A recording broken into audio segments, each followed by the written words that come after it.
talk about adding and subtracting decimals. Here are the steps to take to add or subtract decimals.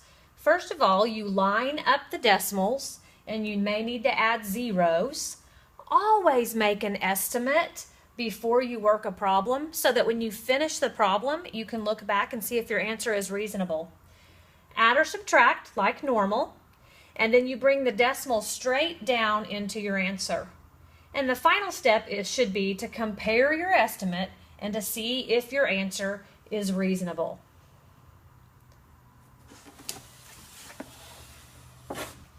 So here's an example. 3 6/10 plus 42 9/100 plus 64 whole. Now remember, the decimal in a whole number is at the end. So the decimal here is at the end. So I line up the decimals, and I'm going to estimate. Now 3 6/10, that's close to 4 whole. 42 9/100, that's a 42 about. And 64 whole is 64 whole. So 64 and 42, gosh, that's about 106 right there. And then 4 more is about 110.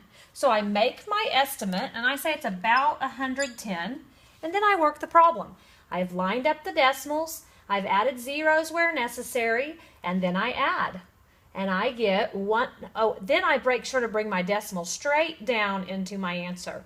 So I get 109 and 69/100 as my sum.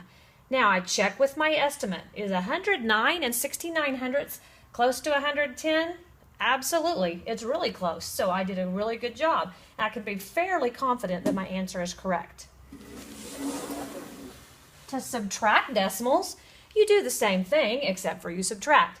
Line up the decimals. Don't forget to make an estimate, and then work the problem. Now, 9 5/10 minus 3 42/100. 9 5/10, that's actually halfway between 9 and 10. I'm going to round it up to 10. And 3 42/100, that's close to 3. So I'm going to say 10 minus 3. So my estimate is 7. 10 minus 3 equals 7. Let's remember that estimate. Now, I want to show you a very common mistake people make when subtracting decimals. If they don't put a 0 right there, what happens is that they'll just bring down this 2, and they'll subtract like this. This is a no. This is one of my good, bad answers.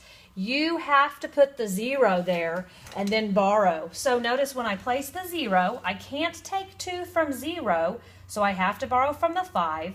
The 5 becomes a 4. This becomes 10. 10 minus 2 is 8.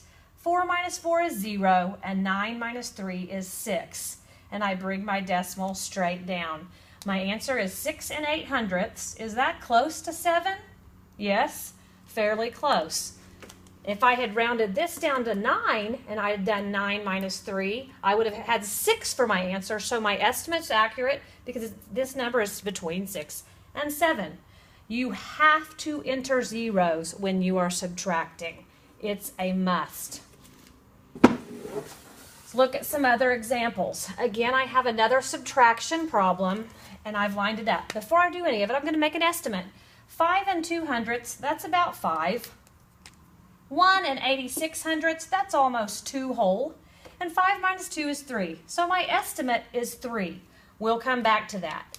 Now when I subtract, I want to add a 0. I have to add a 0. I don't want to add a 0. I can't bring that 6 straight down because I'm taking 6 from 0. And I can't do that, so I have to borrow from this 2. So this becomes 10 minus 6, which is 4.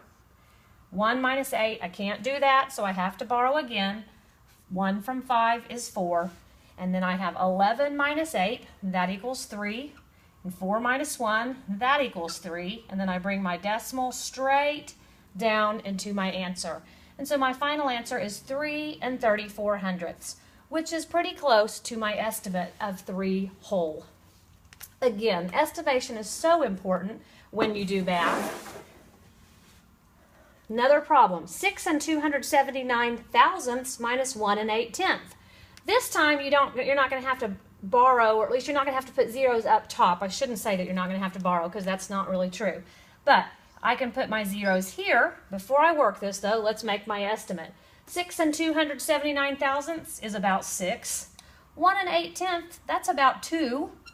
And so then I subtract 6 minus 2 and I get 4. So my estimate's 4. Let's see how I do when I actually work the problem. 9 minus 0 is 9.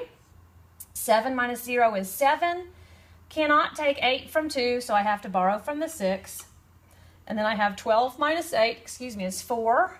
And 5 minus 1 is 4. Then I bring my decimal straight down into my answer. Now notice, if I had made a mistake and I'd put my decimal here and my answer was 44 and 79 hundredths, if I looked back at my estimate of 4 and my answer was 44, I would know there was a problem. So you bring the decimal straight down in the answer, and I get 4 and 479 thousandths, and I'd say that's pretty close to 4 whole. Let's look at another one with a whole number of 27. Where is a decimal in the whole number? There's always a decimal. In the whole number, though, it's invisible. It's at the far right. So to subtract these two problems, or these two numbers, I would do 27, and I'd put my decimal here, minus 13 and 683 thousandths. Ooh, before I do this, let me do some estimating. This is 27. 13 and 683 thousandths is about 14. So 27 minus 14 equals 13. So my answer should be somewhere around 13. Let's see. Before I cannot just bring the 6, the 8, and the 3 down. I'm telling you that is the most common error students make when it's time to subtract with decimals. You absolutely must put the zeros here. And then we have a lot of borrowing to do. So I'm going to come all the way over to this 7, and I'm going to borrow. I'm going to look at this as 700, and I'm going to make that 699, and that's 10. 10 minus 3 is 7. That's kind of a shortcut for borrowing that some of you have seen and some of you have not. 9 minus 8 is 1. 9 minus 6 is 3. 6 minus 3 is 3. And 2 minus 1 is 1. And then my decimal comes straight down into my answer.